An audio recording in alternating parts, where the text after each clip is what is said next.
Hi everyone, it's Tina. I am jelly printing away. Oops. And there really is no rules to jelly printing. I am making backgrounds for a tag. So I am going to smear these colors together first. Then I'm going to take my roller, because I just find it gives me a better color gradients. I like the shades of these better than smushing it all together. Now what I'm going to do is I'm going to put a few snowflakes around. This will leave them white on my card base. I have no idea where I'm going to throw these down, so I'm just going to randomly put them down. Now what I'm going to do is take my tags and I'm going to just lay them in the paint, run my fingers around to mush it in.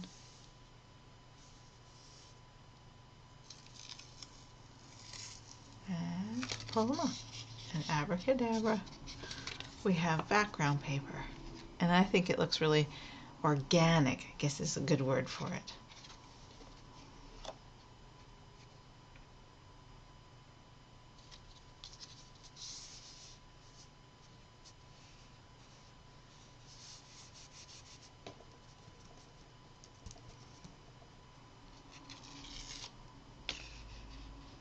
Cool.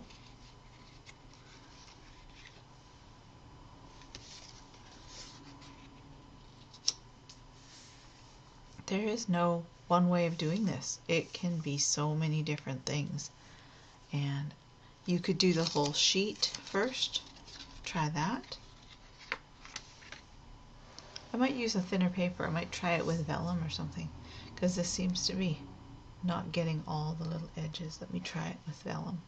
Oh, don't throw those away. They're cool too. Once you've finished using paper to create your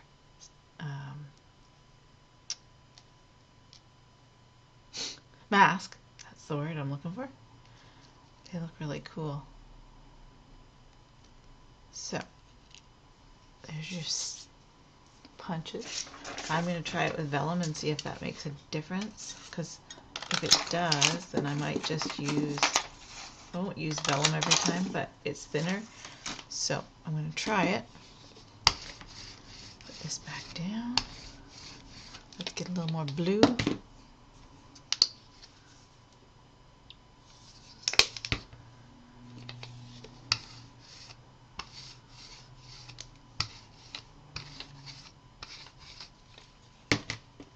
Put down a couple more of these.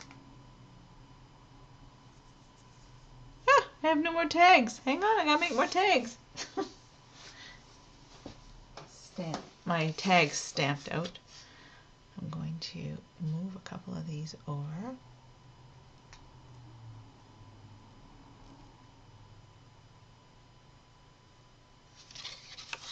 And just, I find the vellum to be thinner, and so you get better detail. If it's a big sort of thing that you're using as a mask, then just regular cardstock will work. But I'm finding that on delicate little intricate pieces that you want to use as a mask, you need to use a very thin paper. I'm going to try it maybe with wax paper, maybe not. Check out that. It's even got the shadow of the last one I did. Very cool. I love this. Although I have them everywhere now, and so I'm going to just clean up, and then I'm going to continue on and show you a couple more things that you can do masking and creating dimension for these tags, and stamp to and from, and that's another set of tags that will be really cool.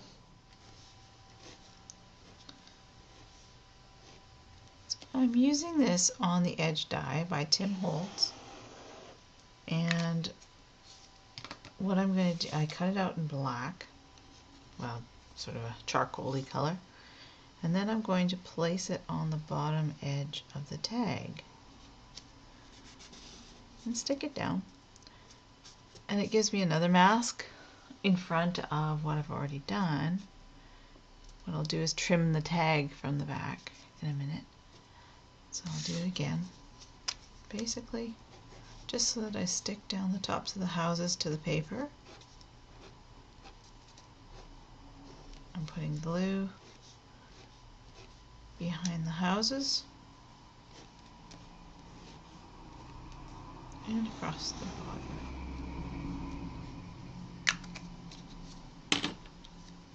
Let's not forget that most of the time tags get thrown away.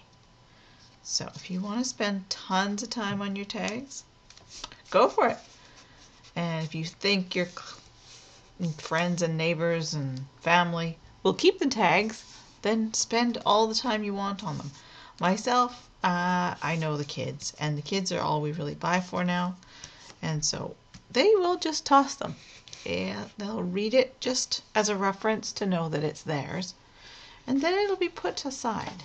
So I'm not going to take a ton of time. I will make them look pretty, but I'm not going to take a ton of time to create tags that they'll cherish, because that is not the way it's going to work out.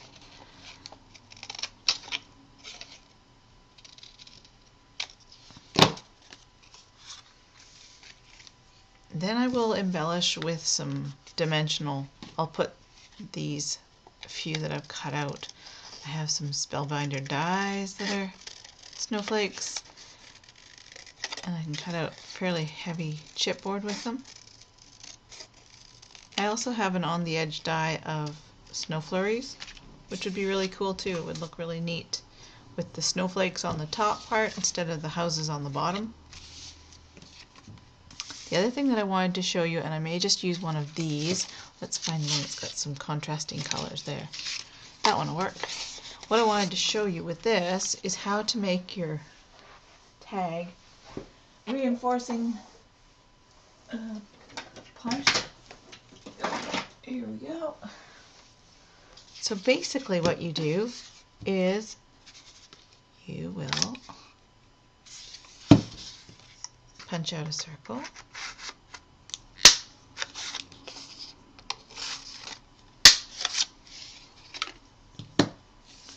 And you'll stick your circle on, and then you'll punch your hole on it. It's pretty simple.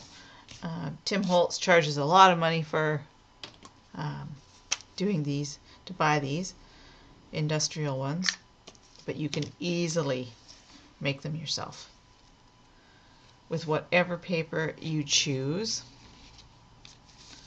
They don't have to be colored, they can be whatever. You can use grunge board if you want, or you can use construction paper, or you can use whatever you like. It just reinforces it with 2 pieces of paper instead of just one. Oops. Get back on there. Stick your fingers. Then you take your actual hole punch and you punch right in the center of those 2. And you have your reinforced hole.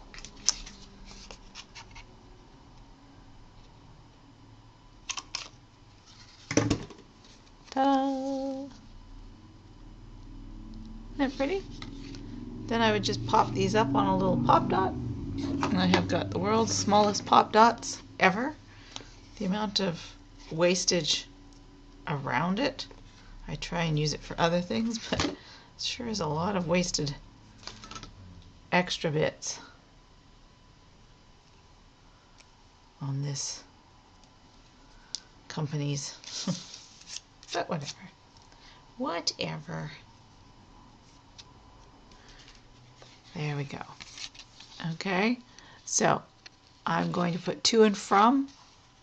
I will probably put it up in the top in the green color. Anyways, just thought I'd show you that tag. I thought that was kind of fun. Doing some jelly art, background, colors. Make your own paper. Make it how you want it. You could even do your wrapping paper like this too. That would be kind of cool. All right, on to the next one. Bye.